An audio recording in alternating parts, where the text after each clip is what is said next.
Assalamualaikum warahmatullahi wabarakatuh. Alhamdulillahi rabbil alamin. Asyhadu an la ilaha illallah wa asyhadu anna Muhammadar Rasulullah. Allahumma salli ala sayyidina Muhammad wa ala ali sayyidina Muhammad. Alhamdulillah, untuk kali ini Ustadz akan menjelaskan materi pelajaran kelas 6 pembelajaran 11, yakni kisah Nabi Yahya alaihissalam dan Nabi Isa alaihissalam, kelas 6 Ibnu Battutah. Sebelum kita belajar, marilah terlebih dahulu kita berdoa ya. Berdoa mulai. Rabbi zidni ilma warzuqni fahma waj'alni minas sholihin. Rabbi israh li sadri wa yassir li amri wahlul 'uqdatam min lisani yafqahu qawli. Amin ya rabbal alamin.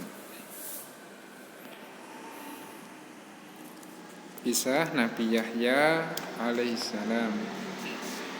Nabi Yahya alaihissalam adalah anak dari Nabi Zakaria alaihissalam. Jadi putra Nabi Zakaria memiliki seorang putra yang bernama Yahya, yang kelak menjadi seorang rasul. Jadi Nabi Yahya.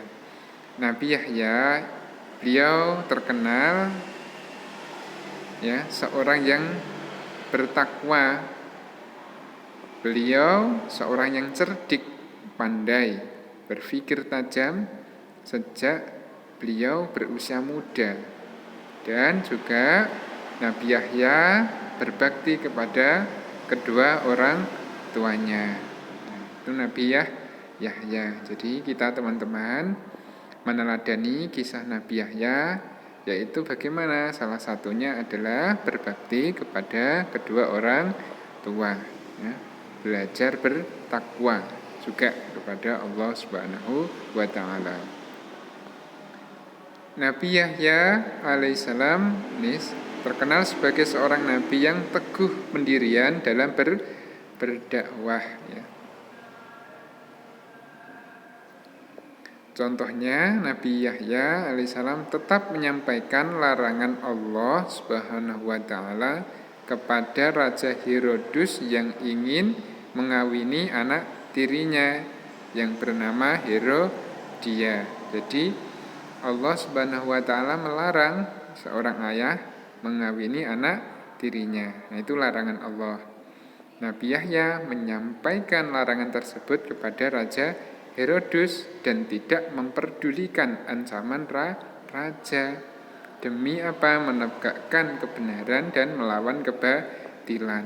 Nah, seperti itu ya, rajanya diingatkan agar tidak mengawini anaknya, karena itu larangan dari Allah. Itu disampaikan oleh Nabi Yahya alaihissalam.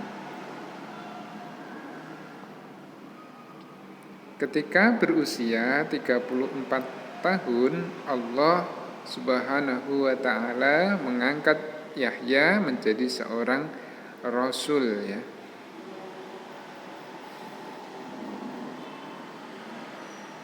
Tugasnya adalah berdakwah membantu ayahanda Nabi Zakaria alaihissalam, mengajarkan tauhid kepada Bani Israel. Tauhid itu apa? Tauhid adalah mengesahkan Allah Subhanahu wa ta'ala.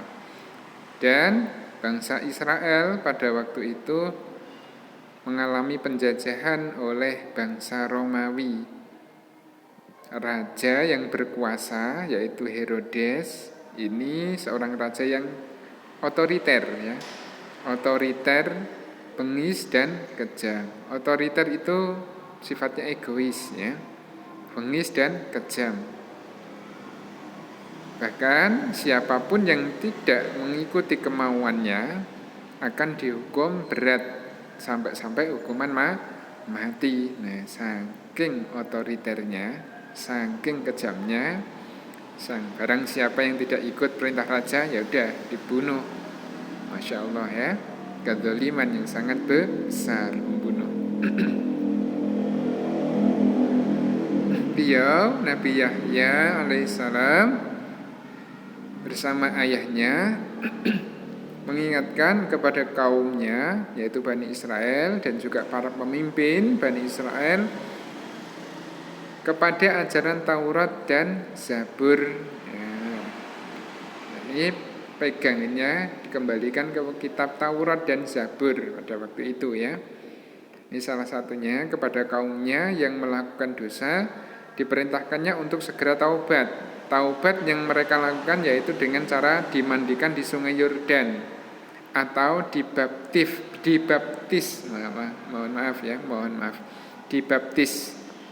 Hal itu sebagai tanda pertaubatan.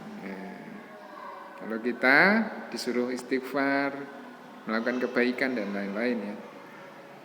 Dalam Al-Quran surat Maryam ayat 12-13 Allah berfirman, A'udzu billahi minasyaitonir rajim.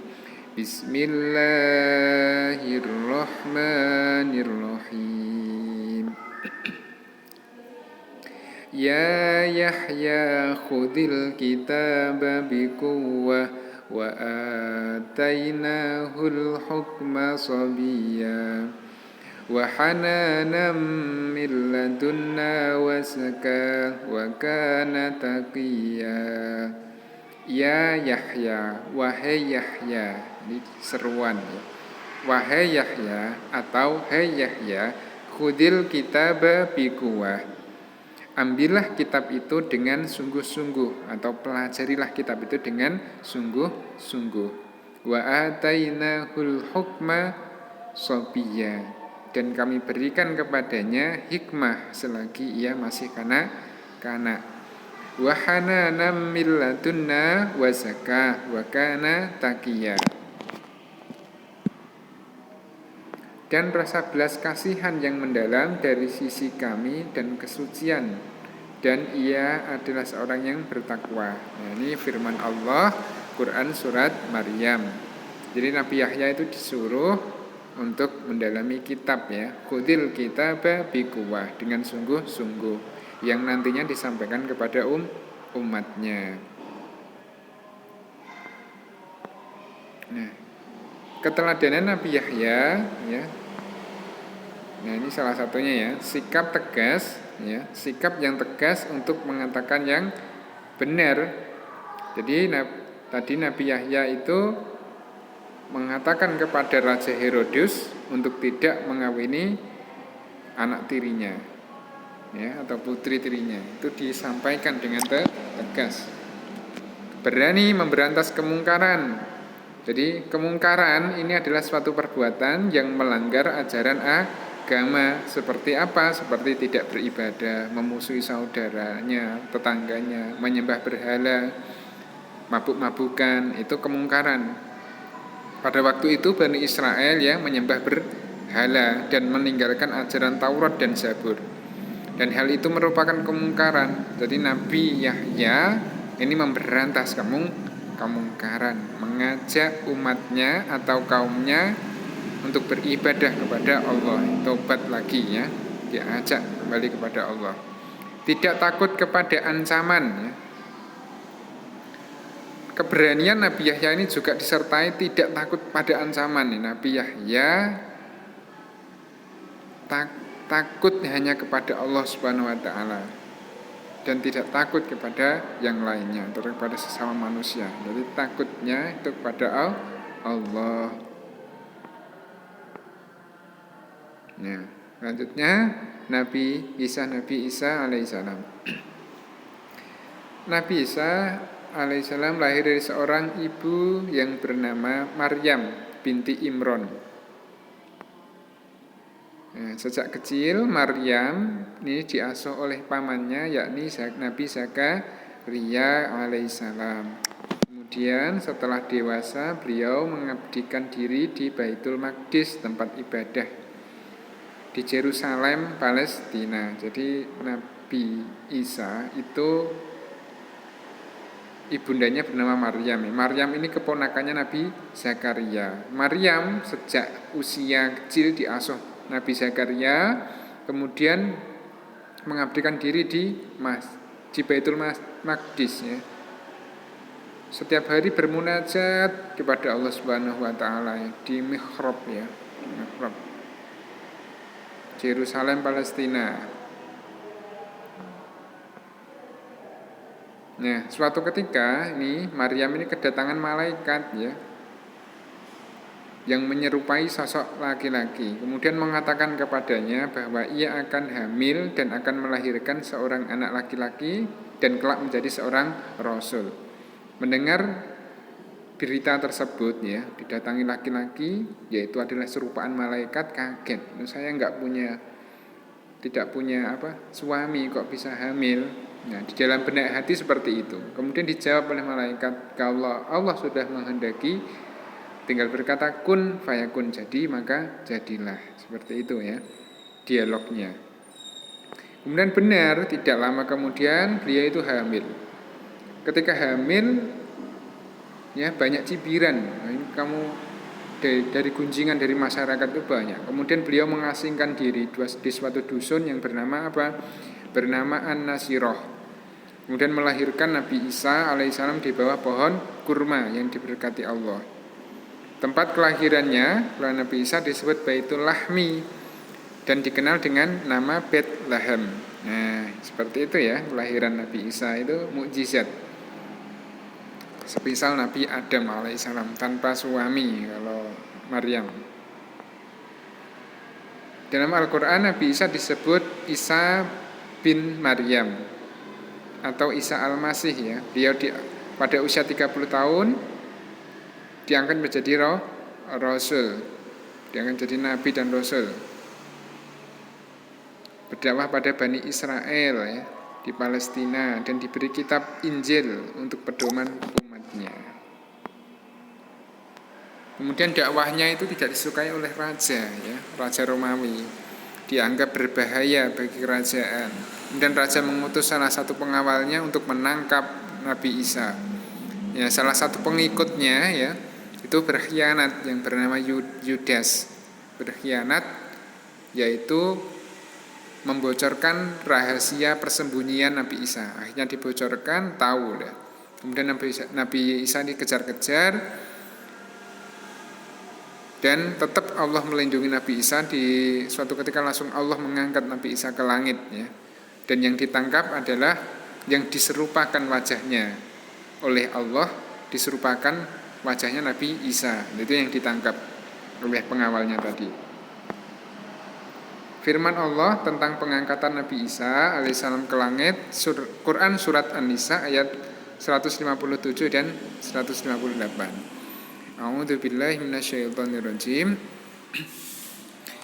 Bismillahirrahmanirrahim. Wa qaulihim inna qatalnal masiha Isa ibn Maryam rasulallahi wa ma qataluhu wa ma salabuhu walakin subbiha lahum wa innal ladzina ikhtalafu fihi lafi syakkim min ma lahum bihi min ilmin illa ittiba'adz dhanni wa ma qataluhu yakina bal rafa'ahu Allahu ilaihi wa kana Allahu 'azizan hakima. Artinya jadi wa qaulihim inna qatalnal masiha Isa bin Maryam. Inna sungguh qatalna kami telah membunuh al-masiha al-masih yaitu Isa bin Maryam Rasulullah. Dan sesungguhnya orang-orang yang berselisih paham tentang pembunuhan Isa benar-benar dalam keraguan-raguan tentang yang dibunuh itu. Mereka tidak mempunyai keyakinan tentang siapa yang dibunuh itu kecuali mengikuti prasangka belaka. Padahal bal rafa'ahu Allahu ilaihi, bahkan Allah mengangkat Nabi Isa padanya Nabi Isa, wa kana Allahu azizan hakima. Jadi Allah mengangkat Nabi Isa ke langit. Bal rafa'ahu Allahu ilaihi. Kemudian ini keteladanan Nabi Isa. Yang pertama memiliki iman yang kuat ya. Sebagai utusan Allah, Nabi Isa memiliki iman yang kuat. Hal tersebut terlihat sejak beliau dilahirkan. Ketika orang-orang bertanya tentang dirinya, ia menjawab, hamba Allah. Saya adalah hamba Allah yang mendapatkan tugas mengajarkan wahyu. Ini Quran surat Maryam ayat 30 ya. Kemudian penuh kasih sayang. Itu keteladanan Nabi Isa alaihissalam. Kemudian mukjizatnya, ya, di antara mukjizatnya yang pertama itu berbicara saat masih bayi. Jadi bisa berbicara. Maha kuasa Allah jadikan bisa berbicara ketika masih bayi. Menciptakan burung hidup, menghidupkan orang yang mati, menyembuhkan yang sakit dan buta, sakit kusta dan buta. Turunnya makanan dari Allah, ya, dari langit ya. Pada waktu itu berdoa minta makanan, kemudian makanan itu turun dari langit. Itu Nabi Isa alaihissalam. Dan mengetahui rahasia orang lain. Itu adalah beberapa mukjizat Nabi Isa alaihissalam ya. Baik, terima kasih. Mudah-mudahan keterangan ini menjadi keterangan yang bermanfaat. Saya akhiri dulu. Akhirul kalam. Assalamualaikum warahmatullahi wabarakatuh.